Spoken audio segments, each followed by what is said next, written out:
chen du tak te chi bai ule hei kalau ki le ta eng morong bo na chu thil wangin ke active kan lo ne maya channel mi lo subscribe sa tu te ngai tam na kan dil na sani tin channel kal phum hi tlem han thlak shet ka tuma motivational speech kan ti nun thuron hi chu om reng thawanga chuti ro le ro chuan machine na har san na kan nei thina lungai room na te kan nei thina topic room na te chuti ang chu in na har san nom te kha tong try chu nun chan sak chu tum thin do na chumi ne wang chon tu na video kan siam chan tak po hi he video noi a hian comments a hian zo na nei do piang ten zo ne no zo na chu video ka ron siam le huna ka ron chang lo ni tin phone number po ron da tel tu manga chuta chuan WhatsApp pon in har san na te ron soi the nga chu a video ka ron siam le tu ra hian ron ti tel kan tum do na ni tin thil pakhat chia han ngin ve tu chu kan nei ta chu channel hi RC chang te le thiam pa ma fu thiam te tin milo monetize saka chumi ni wang chuan comments de like te tin milo share sak chua sak tu ten kan nge le zo tu chewa ama zong zong ai in comments de like kha poi mo zo do to a ke pon ama ai active in video hi ron siam kan tum to nga chu tiang chon in na har san na te midang nen i zo chho ngam lo emo i lo zo to thin a chan nei mu si lo emo te ko kha he YouTube channel kal tang hian a chan na trong trai ne pek kan ni mai thei chumi tur ta chu zo nei ne piang kha he video no ya hian in na har san nom te lo zo la ka du ani chu he video ko ron siam nok chan hi ni a chu ti ro le ro chu tu pin zinga hian thil pakhat in zir ho na lok ila du ka ne a chu enge kan nu na hian kan ngai hlut ber mi te hian in nu na enge an ron hlut ber asia mi te hian enge an ngai hlut chan cheni asia tin nang ma ngi po khan mi dang i ngai hlut chan hi enge ni mi dang i ngai na chan hi enge ni in nu na mi dang an poi mo chan hi enge ni chu zo na poi mo lu tu kan in zo fo ngai ni in asia a chan chu train khat chu kan ngai na chan le kan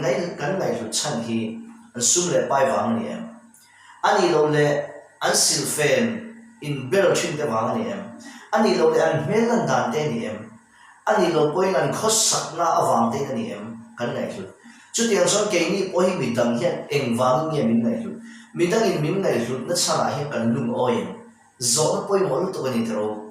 chung khat chu papa khat hian a fa te nei na tur tan roi ro pui tak mai bo sa ya chu ta chon mi house pui ron phone kho ma motor na tak tak in an lo thlenga tin in sena man to tak te ne an sana ten phe kop te an thom no ha an sil fen tin reng mai chu thil man tlo mani lo ti han en por shiat noi mai ni chu mo nei tu pa chuan chu mi house sa te in sena man to te motor man to te an sil le fen pui ami som chu tiang ron kal khom te chu that tak lo welcome in lo dong songin an mani chu alo chi baya thun na tha lo ko a ei tu tha lo ko mani chu ti lai chu na kil pakhata hian hlap hu thiam pakhat chu mini som big zinga tel ve nge chu ading ve a nima se chu hlap hu thiam chu pa in ngai thu tak mai ni a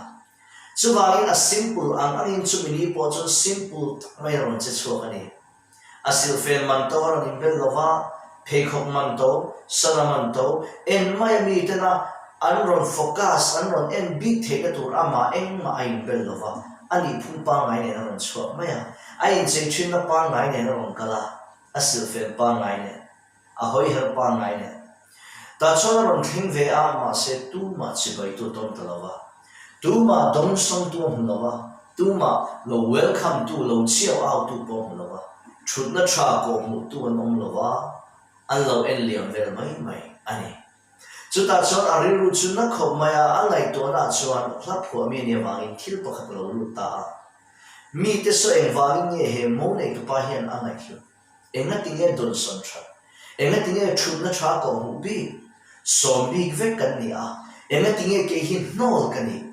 enga tinge thau tha kan ni enga tinge ngai sak ka lo ve chu ngai to na so ri ru lo lu ta chu chan na chu bu ri ro man na siam ta ta chon a ho le wang a thom nu man to ko su man to tak mai te phe khom man tam tak mai te ava in bel ta sara man to te ne ran ka sa tri te ne ta chon chu in nei na mun a chuan kar man to tak mai a higher ne chon an kal ta ni ta chon in chu mun an ron khen ro chuan ama mishing a chu la ngai renga ari ruput bang pola ngai renga a melan dam pola ngai renga nima sen ne chin lo ka thau thak le ngai sak lo lo kha a melan dan a melan ngai renga se la a sa zo la ngai renga se tu na chon ngai sak lo ta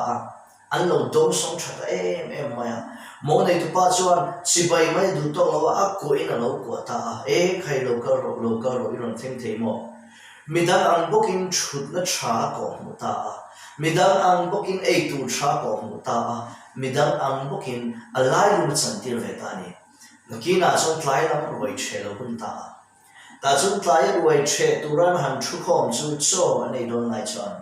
chu hla phua mi paro pui tak mai chuan do ka na ei tur om te chu ala khoma a thom hno le sil fe na chuan ata tamaya kha nam ei ro hei a kor chu ma teng te chuan in sa teng te chuan nor kaya kha nam hei ei ro a ki kora teng te chuan ei tur thil nam tui nai te chuan nor tha kha hei nam ei ro ti ta zel maya mi ten mangan ti em a ta mon le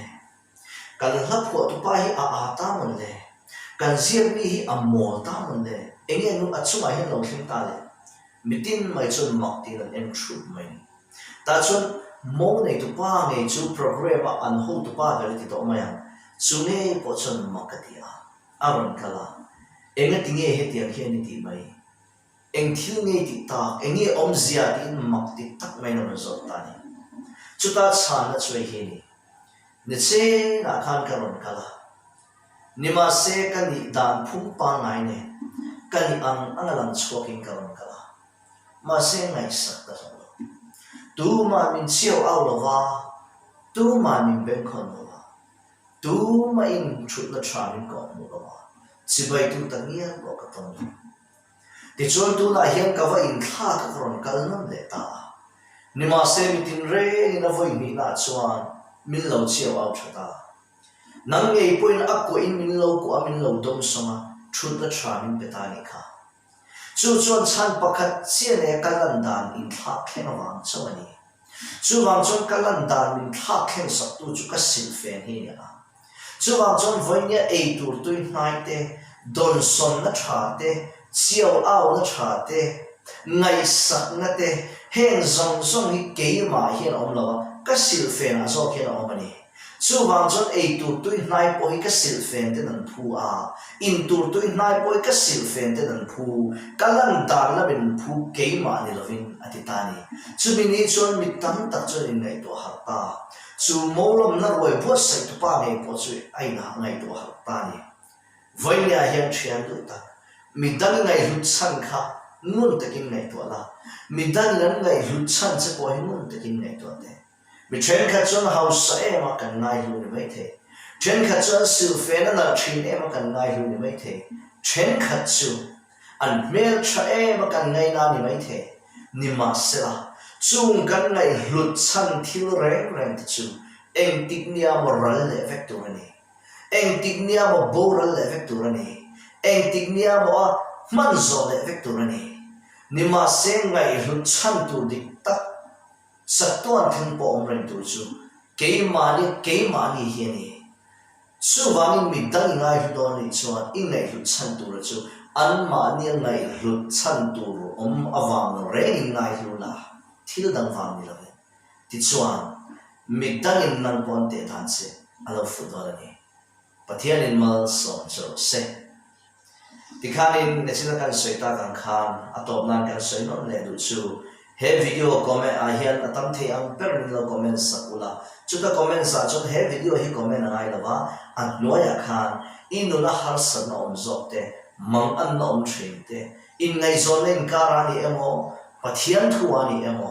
chutia ang thil sang har san na ma om chu anoi comment sa khan lo ziak la ti chuanin video le a hian chu I har san chu he laptop a hian ka chin chianga karon chance bon se a I lo pui nge ka be se